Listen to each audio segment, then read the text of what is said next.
guys, welcome back to my channel, or if you're new here, hi, my name's Katie.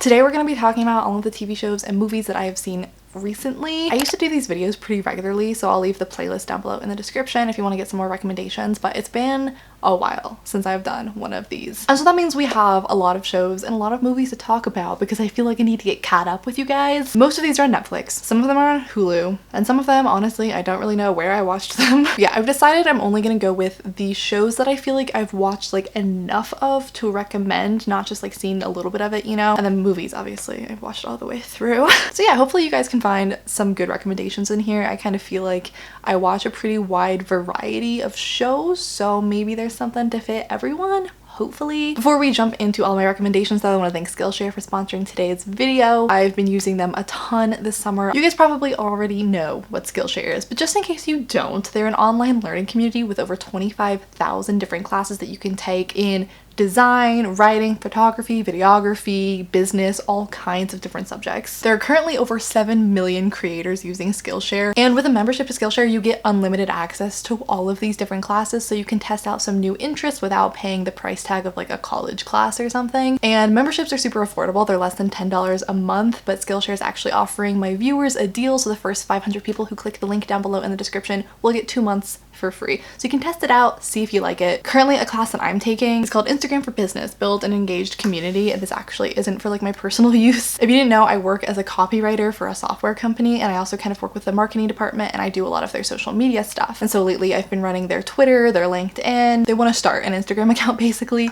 And you know, I use Instagram personally. You can follow me right here if you want to, but I've never like started an Instagram account for a business from the ground up. So I've been taking these classes to hopefully help me in my work and impress my boss, you know? So if you want to try out Skillshare for 2 months for free, make sure to check that link down below in the description. Okay, so now let's get straight into the TV shows and the movies that I have been loving lately. I think I'm gonna do this in order of shows that I like the most to the ones that I'm a little more lukewarm about, because there are definitely a couple that I've watched recently that I am way more obsessed with than any of the others. So the first one I'm going to talk about is called Dead to Me, and this is on Netflix. I binge watched this show in probably 2 days. There's only one season currently up on Netflix, so it's not like it was hard to do, and the episodes are actually pretty short, but this was one of the most addicting shows that I have watched in a long time. It's about this woman whose husband was killed in a hit and run accident, and they have not found any leads. They have no idea who killed him. And she starts going to this like grief support group where she meets another girl whose fiance recently passed away, and so the two start bonding and become friends. And I really don't want to say too much because I really don't want to spoil the show. I think that's really all you need to know to go into this,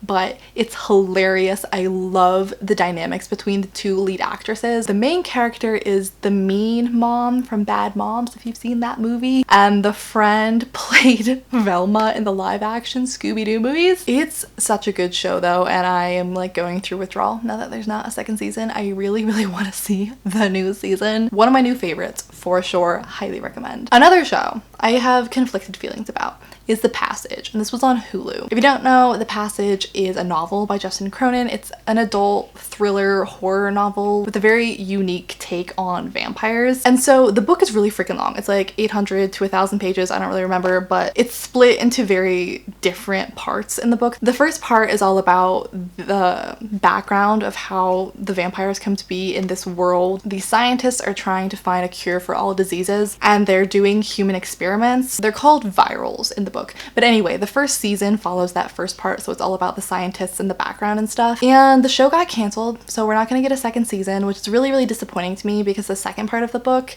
which jumps ahead 100 years in the future, was my favorite part of the book. It was so good. So I'm really sad that we're not gonna get to see that part of the story on the screen, but the first season I still really enjoyed. I feel like it kind of lost steam towards the end. The beginning of the season was fantastic, and then it was like the acting got worse towards the end. Like the last episode was rough acting wise, not gonna lie. But if anything, I hope you'll watch the show, get intrigued, and then it'll make you want to go read the book because the book is really good. But again, this is a show that I think I binge watched in like a day or two. So I still really enjoyed it for what it was. A movie that I watched lately on Netflix, this was a rewatch, like I saw this when it came out, but it's been a really long time since I've seen it, was The Ugly Truth. I forgot how much I love this movie. I was literally like cackling out loud. It's so funny. Like that is my favorite kind of humor. I think this movie is hysterical. It has Katherine Heigl and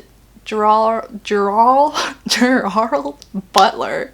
Is that his name? I can't even say it. I don't know. But I think the dynamic between those two, they have such great chemistry. It's so funny. Katherine Heigl plays a news producer, like she runs a news show, and I can't say his name. I can't do it. And the guy runs this like really trashy show where he talks about the ugly truth between like men and women and stuff. And the two end up working together and they like hate each other and they clash so badly.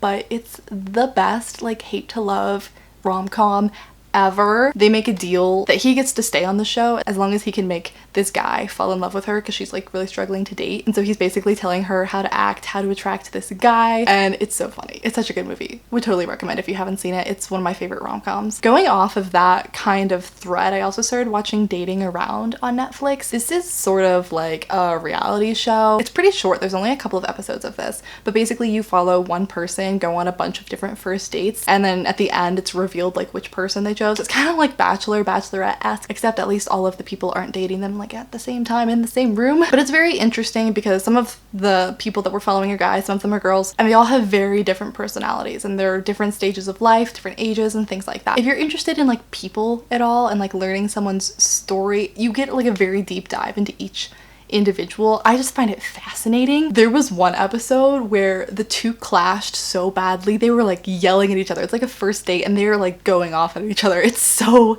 entertaining. Another movie that I watched lately, I think I watched on Amazon Prime, and that was 8th Grade. This is not new. It's been out for a while, I think. And I really enjoyed this. If you get like bad secondhand embarrassment, probably not the one for you, because this movie captures the awkwardness of like middle school and 8th grade so well. I love the lead girl that they have in this movie. She does such a good job. Just watching this movie, it was so relatable and I was cringing and I sympathized with her so badly. She's so awkward and she's so shy and you just like want her to succeed, but it's just, oh, it's hard to watch, but it was still really heartwarming and it was such a good movie. Would really recommend this one. We're just following this 8th grade girl towards the end of the year who's trying to come out of her shell and branch out of her comfort zone a little bit more, and it's just so freaking awkward. It's so awkward. Another movie, I wasn't sure if I was going to talk about this in this video, but here we go, that I watched was Incredibly Wicked, Shockingly Evil and Vile. For one thing, I hate the title of this movie. I understand that it's a quote, but I think it's an awful title for a movie. It's overly long. It does not roll off your tongue. A lot of the words are like interchangeable, so I can never remember exactly what order they go in. Regardless, this is the movie starring Zac Efron and it's about the Ted Bundy case. And wow, okay. I think the performance of the actors in this movie is phenomenal. Zac Efron and Lily Collins both do such a good job. There's this one shot that's the most memorable from the movie for me when Lily Collins is watching like the news or something, and it does this like close-up shot on her face and she just looks like so horrified and sick. It's phenomenal. But anyway, if you don't know what it's about, Zac Efron plays Ted Bundy, who's a pretty famous serial killer, and Lily Collins plays his kind of willfully ignorant girlfriend. Like, she doesn't really know what's going on, but she kind of ignores a lot of red flags, basically. The good performances aside, this is a really hard movie to talk about because it's based on a true story, and this man was a horrible man and he killed over 30 women that we know of, probably more than that. And so it's just a very like sickening story. And one thing that Ted Bundy is like notorious for was he was very charming and people loved him and he was very handsome and all of these kind of things. And they do a very good job of portraying that in the movie. Obviously, Zac Efron is very charming and handsome, but at the same time, I felt like they played that up too much. It's not that they were like romanticizing it. It was just that they focused so hard on getting that right that there were other things that could have been done better. I don't know. I feel like they didn't portray enough like the horrific things that he did. Like, he is a horrible person and it doesn't really come across in the movie. Like, you sympathize with him in the movie and I didn't like that. You don't see any of the crimes being committed, like you don't see any of the acts, and on one hand I'm kind of glad that you don't, just out of like respect for the real life victims, because those terrible things really did happen to someone, and I feel like dramatizing that, I don't know, I feel kind of gross about that, but at the same time, I don't know. There was just something like that didn't sit right with me with this movie. And I will say, this movie was like severely upsetting to me. At the end of it, they just show a screen with all of the names of the known victims and it just kind of lingers there for a minute.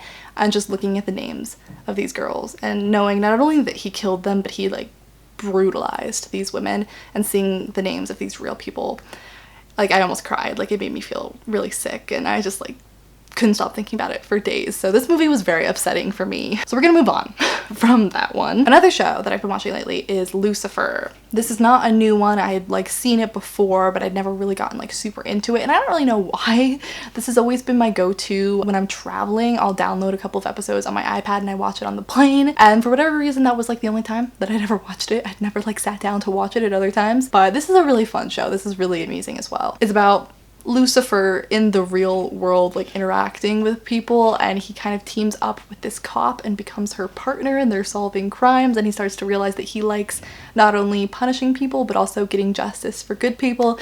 And I love the actor who plays Lucifer. He does a very good job with this character. It's such an interesting character. So yeah, if you like police and crime shows and stuff, and also some dark humor, this is a really fun show. I wouldn't say it's addicting though, because it's a show that I continually am able to stop watching and then go months without going back to it. I just kind of forget about it. But while I'm watching it, I find it very amusing and I'm very entertained. Anyway, I think those are all of the shows and the movies that I'm going to talk about today. Make sure to let me know down in the comments if you've seen any of these and if you liked them, or let me know what shows and movies you've loved lately. I would love to add them to my watch later. I think that's all I have to say for today. So if you want to follow me on any of my social media, all of those links are down below in the description. If you're new here, feel free to subscribe. If you're not turned off by how quickly I speak, I put up new videos every Thursday and Sunday, and other than that, I'll just see you guys in my next video very, very soon.